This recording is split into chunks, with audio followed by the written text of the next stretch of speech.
last time we spoke after your fight, uh, we talked a lot about just going for that championship belt again, becoming back-to-back champ. How does the feeling of having that opportunity right now change? It didn't change. I mean, I feel great about that. I think it's the only goal I have right now. So I have a trouble is here to find motivation, but this kind of motivate me. It's really nice to be a champion, but it would be even nicer to be double champ. Absolutely. And we saw last time out that highlight reel knockout with the flying knee. That was ridiculous. Not that Do you flying, but yeah. Do you foresee another big finish in this upcoming fight? yeah, for sure I would like to do that, but like I won't rush thing.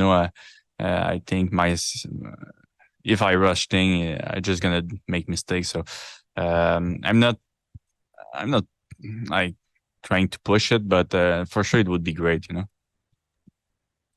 You also did mention that you feel like you're coming towards a point where you want to focus a little bit more on other things in life, and you're not sure if you would be continuing after next season. Do you still feel the same way, or have you changed your mindset?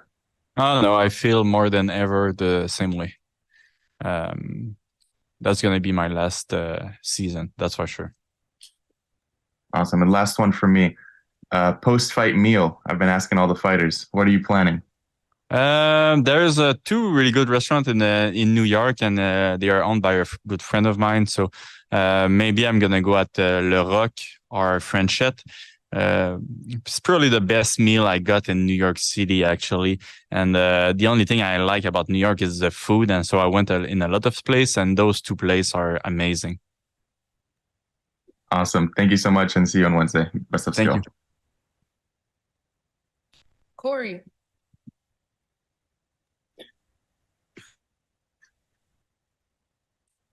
Corey, are you with us? All right, we'll come right back to you. Aldrich, Olivier, my man, how you doing? And love the glasses. How are you? I'm good. I'm good. You're back again, trying to get that second belt and also another $1 million, man. After a monumental season for you last year and everything you had to overcome, what is the mindset bit going on in this upcoming season? Is it the same? Has things evolved? What has changed? No, I think it's a little bit different. There was a lot of weight on my shoulder last season, because like the money could have changed my life, the belt could have changed my life.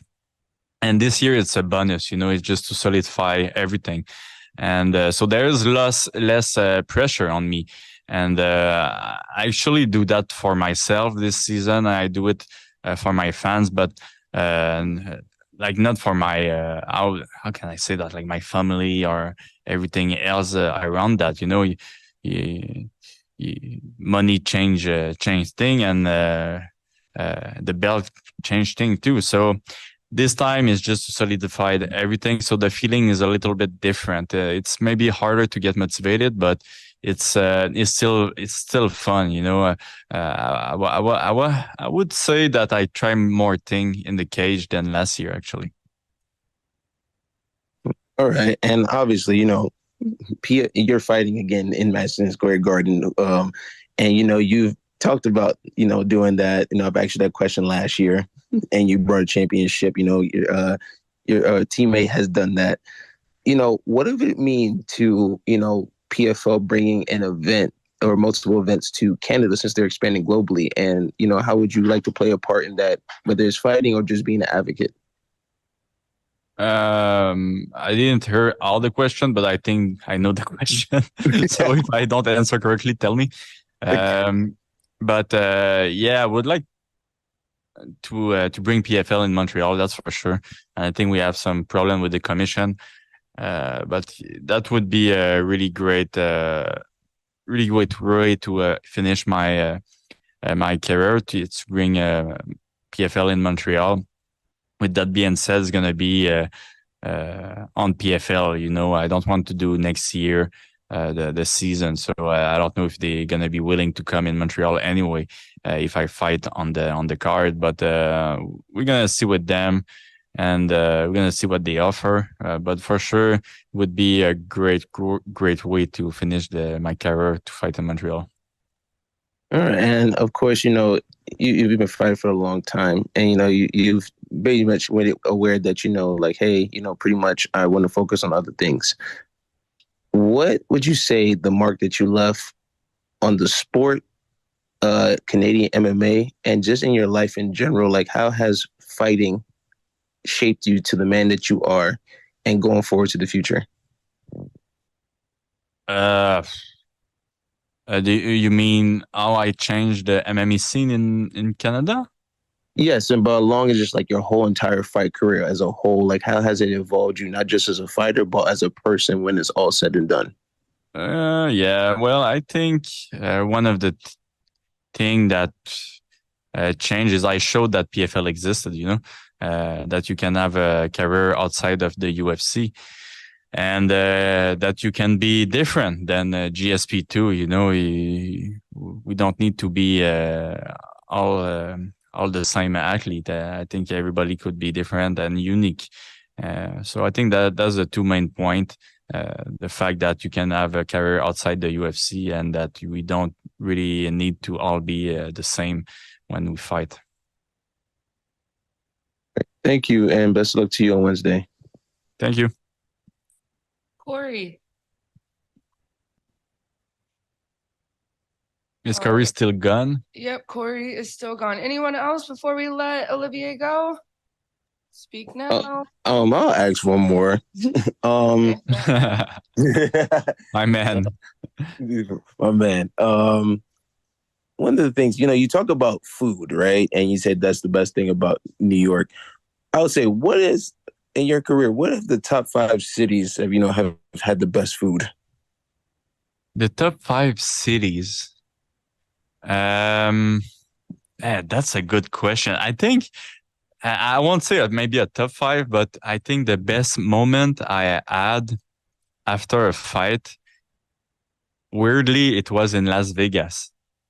My parents came to not to see me, but just to visit me after my fight, and they were in this recreational vehicle, and they passed the day with me after that, and it was one of the nicest, most beautiful day of my life, actually, of my career, to have that moment with them, and it was truly magical. Everything was perfect.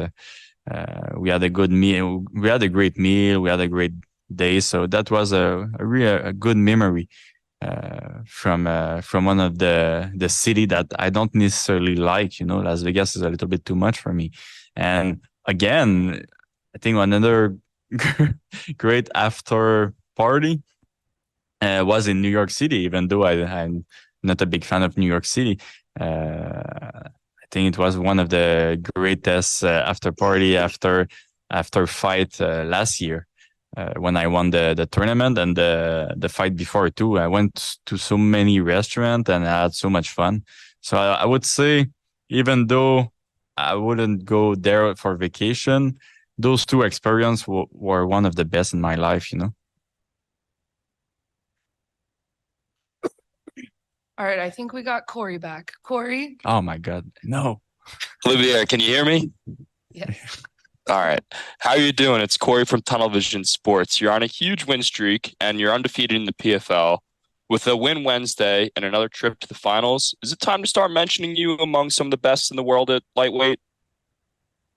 I think so. Yeah, I consider myself as one of the best in lightweight. I think it's a really, really busy category, but I think I'm up there. I think that's gonna be the biggest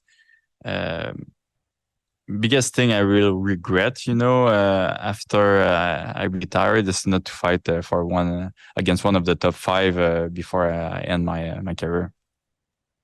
Well, I think you versus any top 5 in the world would be a great fight, and I'm looking forward to seeing you on Wednesday.